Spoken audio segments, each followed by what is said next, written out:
नमस्कार दोस्तों, वर्डिंग्स में आपका स्वागत है। तो अभी मैं कुछ चीज़ें ऐसी बताऊंगा। अगर आप कॉलेज जा रहे हो, आप कॉलेज गोइंग स्टूडेंट हो, आप अपने हॉस्टल में रहते हो या फिर हॉस्टल के बाहर रहते हो और आप कॉलेज जाते हो, आप first year, second year, third year, final year, कोई सा भी हो। अगर आप फर्स्ट ईयर सेकंड ईयर में हो तो यह वीडियो आपके लिए काफ़ी ज़्यादा सूटेबल होने वाला है।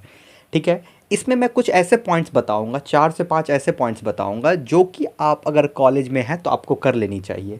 इसमें से कुछ पॉइंट्स पे मैंने काम किया था तो मुझे अभी उसका रिग्रेट नहीं हो रहा है, लेकिन कुछ ऐसे पॉइंट्स थे जिस पे मैंने काम नहीं किया तो उसका रिग्रेट फील होता है कि काश मुझे वो चीज़ों उन चीज़ों पे भी काम कर लेनी चाहिए थी, तो ज़्यादा बेटर रहता और लॉन्ग टर्म में आपको ज़्यादा बेनिफिट पहुंचेगा।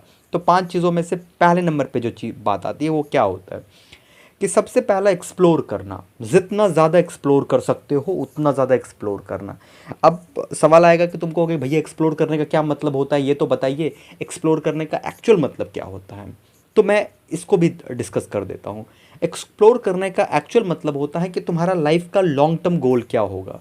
देखो, जॉब किसी का भी लॉन्ग टर्म गोल नहीं हो सकता है, ये फैक्ट है। अगर तुमको लगता है कि जॉब तुम्हारे जीवन का लॉन्ग टर्म गोल है तो तुम अभी गलत फहमी में हो, क्योंकि जॉब के 1-2 साल के बाद तुम्हें ये चीज़ मालूम चल जाएगी कि जॉब किसी भी इंसान का लॉन्ग टर्म गोल नहीं हो सकता है। ठीक ना। तो लॉन्ग टर्म गोल तुम्हें बनाना पड़ेगा अपने जीवन का कि तुम्हारे जॉब में किस पोजीशन तक तुम्हारा लॉन्ग टर्म गोल हो सकता है, तुम्हारे स्टार्टअप में किस पोजीशन तक तुम्हारा लॉन्ग टर्म गोल हो सकता है, तुम्हें बिजनेस करनी है, तुम्हें एंटरप्रेन्योर बनना है, तुम्हें एकेडमिक्स में आगे बढ़नी है। तुम्हारा लॉन्ग टर्म का मतलब होता है कि तुम अपने आप को 5 से 7 साल, 5 to 10 ईयर के बाद कहाँ देखना चाहते हो, ये लॉन्ग टर्म गोल होता है। तो ये तभी क्लियर होगा जब तुम एक्सप्लोर करोगे खुद को, तुम्हारा टेस्ट क्या है, तुम इतना एक्सप्लोर करो खुद को कि तुम्हें समझ में आ जाए कि क्या चीज़ तुम्हारे लिए बेटर होगा जीवन में। अब एक्सप्लोर करने का तरीका क्या हो सकता है। एक्सप्लोर खुद से आप बहुत कम कर सकते हैं। एक्सप्लोर करने का जो 3 सबसे बेस्ट तरीका है, वो पहला तरीका होता है जिसमें होता है सीनियर्स। आपको अपने कॉलेज के सीनियर्स, आपको अपने अलुमनाई एसोसिएशन को ध्यान देना पड़ेगा कहाँ कहाँ है। दूसरा होता है प्रोफेसर, आपके अपने प्रोफेसर्स के पास बैठ के बात करनी पड़ेगी, उनसे नॉलेज ट्रांसफ़र करना पड़ेगा, उनसे पूछना पड़ेगा कि सर ये कैसे होता है, ये कैसे होता है, ये कैसे होता है। तो हर फील्ड के बारे में तुम्हें जानकारी होनी चाहिए। ऐसा नहीं कि तुम गेट कर रहे हो तो तुमको सिर्फ गेट के बारे में जानकारी होनी चाहिए, तुम्हें कैट के बारे में भी जानकारी होनी चाहिए। तुम प्रिपरेशन ना करो, मैं तुम्हें नहीं कह रहा हूँ कि तुम प्रिपरेशन करो, लेकिन तुम्हें पता होनी चाहिए कि आखिर कैट से क्या होता है, आईआईएम में एडमिशन कितना परसेंटाइल पे मिलता है, क्या होता है सिविल सर्विसेज का एग्जामिनेशन, क्या होता है एंटरप्रेन्योरशिप, क्या होता है आप जब स्टार्टअप करोगे तो स्टार्टअप में फंड रेजिंग होता है, ये क्या होता है, कॉरपोरेट क्या होता है। इस तमाम तरह के सवालों का आंसर आपके पास होनी चाहिए। इसको कहते हैं एक्सप्लोर योरसेल्फ। अपने आप को इतना डिग कर लो, इतना डिग कर लो कि तुम्हें हर क्वेश्चन का आंसर पता चलने लगे। तुम प्रिपरेशन किस चीज़ का करोगे वो अलग मुद्दा हो सकती है, लेकिन अपने आप को एक्सप्लोर करके रखो। और तीसरा एक्सप्लोर करने का सबसे बेस्ट साधन होता है जो इंटरनेट होता है। तो पहला हो गया, आप अपने सीनियर से बात करोगे, प्रोफेसर से बात करोगे और इंटरनेट को एक्सप्लोर करोगे। तो आपको एक्सप्लोर करना पड़ेगा कॉलेज टाइम में, तो आपको रिग्रेट फील नहीं होगी बाद में कि हमने एक्सप्लोर खुद को कॉलेज में क्यों नहीं किया। एक्सप्लोर करने का सबसे बेस्ट प्लेस जो होता है वो कॉलेज होता है। ठीक है। दूसरा आपको काम करना है कि आपके कॉलेज में बहुत सारे क्लब्स होंगे, अगर क्लब नहीं है तो आपको क्लब बनानी चाहिए। ठीक ना। इससे बहुत कुछ आपके अंदर कैपेसिटी जनरेट होती हैं। जैसे कि मैं अपने कॉलेज के ड्रामेटिक सोसाइटी का मेंबर रह चुका हूं और हमने आईआईटी रुड़की तक रिप्रेजेंट किया है। तो हम वहां गए थे, वहां पे काफ़ी कुछ मज़ा आया था, काफ़ी कुछ सीखे थे वहां पे। ठीक ना। तो अगर आप अपने कॉलेज के किसी ड्रामेटिक सोसाइटी के मेंबर नहीं हैं तो आपको अपने टेस्ट के अनुसार किसी ड्रामेटिक सोसाइटी में पार्टिसिपेट कर लेनी चाहिए। क्योंकि मुझे अभी भी याद है कि जब हम ड्रामेटिक सोसाइटी में प्रैक्टिस करते थे तो 5 बजे सुबह में उठ के हमें प्रैक्टिस करनी पड़ती थी और बहुत मज़ा आता था। मतलब पढ़ाई के साथ वो एक बूस्टर डोज की तरह काम करता है। उसमें आपको टीम बिल्डिंग का आपको फॉर्मूला समझ में आता है, आपको लीडरशिप का प्रिंसिपल समझ में आता है, जो कि आपको किताबों में पढ़ोगे वो वहाँ पे रियल लाइफ में आप इंप्लीमेंट करोगे। तो दूसरा, आपको अपने कॉलेज के किसी भी ड्रामेटिक सोसाइटी का मेंबर बनना चाहिए। अगर ड्रामेटिक सोसाइटी नहीं है तो आपको फाउंडर बनना चाहिए। इससे आपके अंदर एक लीडरशिप कैपेसिटी बिल्ड होगी। तीसरी बात की जो आपको नहीं करना है कॉलेज में, गैंगबाजी। आप कॉलेज में जितना कम गैंगबाजी कर पाओ उतना बेटर होगा आपके लिए।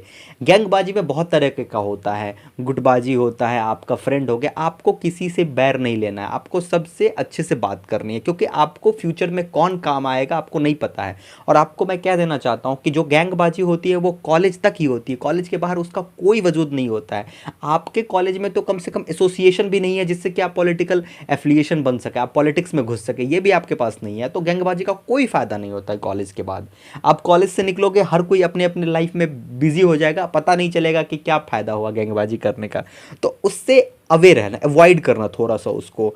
सीनियर्स से जितना ज़्यादा मुलाकात कर सकते हो करना। अगर आपको लग रहा है कि डर लगता है, बहुत स्टार्टिंग में क्या होता है, हमें डर लगता है कि सीनियर्स के पास जाएंगे रैगिंग होगा, बिल्कुल नहीं डरने की ज़रूरत है, घुस जाना। मुझे अभी भी याद है कि मैं फाइनल ईयर के हॉस्टल में चला जाता था और सर को बोलता था, सर के रूम में चला जाता, सर आप ये बताइए, ये बताइए, ये बुक किस चीज़ का है सर, ये बुक किस चीज़ का है। काफ़ी कुछ एक्सप्लोर कर किया था अपने कॉलेज टाइम में। सीनियर्स के पास आपको जाना ही चाहिए, बहुत इंपॉर्टेंट है उनके पास जाना।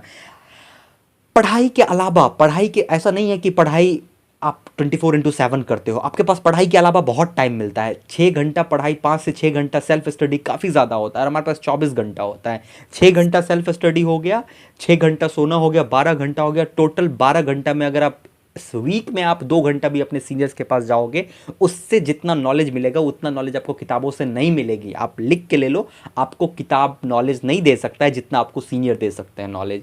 सीनियर्स हो गया, प्रोफेसर्स हो गया। मैं तो बता रहा हूँ कि प्रोफेसर्स के साथ बैठो, चाय पियो, उनके साथ चाय की दुकान पे जाओ, चलिए सर चाय पी के आते हैं, उनसे डिस्कस करो, बहुत सारी चीज़ों पर डिस्कस करो। ये हो गई। और एक चीज़ इस सब के बाद कि एक और इम्पॉर्टेंट चीज़ जो आपको कॉलेज में करनी है, सेमेस्टर के लिए कॉलेज में पढ़ाई मत करना। बहुत लोगों को मैं देखता हूँ कॉलेज में, अपने भी टाइम में देखा हूँ और आप भी देखते होंगे कि बहुत लोगों का जो लाइक असाइनमेंट होता है वो इतना खूबसूरत होता है कि सोच ही नहीं सकते हो। मैं असाइनमेंट लास्ट मोमेंट पे करने वाला इंसान हूँ। असाइनमेंट कोई चेक नहीं करता है, आपका असाइनमेंट कोई चेक नहीं करता, आपका असाइनमेंट लैब रूम में फेंका हुआ रहता है। उस असाइनमेंट को करने पे हम एफर्ट क्यों डालें, ताकि सर हमें देखे, हमारा टीचर के बीच में हमारा एक अच्छा इमेज बने। अपना इमेज बिल्ड करने की कोशिश मत करना असाइनमेंट बना के। असाइनमेंट इन सब चीज़ों में जितना कम टाइम दे सको उतना ज़्यादा बेटर होगा। सेमेस्टर के लिए कॉलेज में कभी पढ़ाई मत करना कि हम टोटल 6 महीना 4 महीना सिर्फ और सिर्फ सेमेस्टर पास करने के लिए पढ़ रहे हैं। आपको इन सब के बीच में जो अपना टारगेट है, जिसको मैंने कहा शॉर्ट टर्म गोल, दो चीज़ मैंने, लॉन्ग टर्म गोल हो गया कि जॉब के बाद कहाँ 10 साल के में कहाँ रहेगा, ये तो आपको एक्सप्लोर करने से पता चलेगी। शॉर्ट टर्म गोल का मतलब होता है कि आपको शॉर्ट टर्म गोल कॉलेज के जस्ट बाद क्या चाहिए। कॉलेज के जस्ट बाद आपको गेट में अच्छा रैंक चाहिए कि जॉब चाहिए, क्या चाहिए आपको कॉलेज के जस्ट बाद, तो वो उसकी तैयारी आप करो कॉलेज में, ठीक है ना, ताकि वो आपको मिल जाए। और एक्सप्लोर करके रखोगे तो आप अपने लॉन्ग टर्म गोल की तरफ आगे बढ़ पाओगे। और एक चीज़ और सबसे इंपॉर्टेंट कि आप कॉलेज एंड होते होते आप रियल टाइम एक प्रोजेक्ट ज़रूर करना, या तो आप रियल टाइम कोई प्रोजेक्ट करना या फिर आप इंटर्नशिप करना, रियल टाइम इंटर्नशिप करना। इससे आपको बहुत कुछ फ़ायदा होने वाला है। होप करते हैं कि इस वीडियो में आपको कुछ क्लियर हुआ होगा, कुछ आपको हेल्प मिला होगा। तो ऐसे मुस्कुराते रहिए, पढ़ते रहिए। Signing off.